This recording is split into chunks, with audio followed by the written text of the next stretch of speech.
ஆமா, தேவன் தெளிவாக, வேதம் திட்டம் தெளிவாக ஆண்டவரை குறித்து சொல்லுகிறது.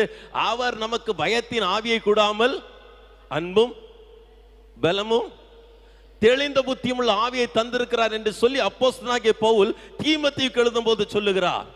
ஆண்டவர் ஒரு நாளும் எந்த ஒரு மனிதனுக்கு குழப்பமான ஆவியை கொடுக்கவில்லை, பயத்தின் ஆவியை கொடுக்கவில்லை, பலவீன ஆவியை கொடுக்கவில்லை.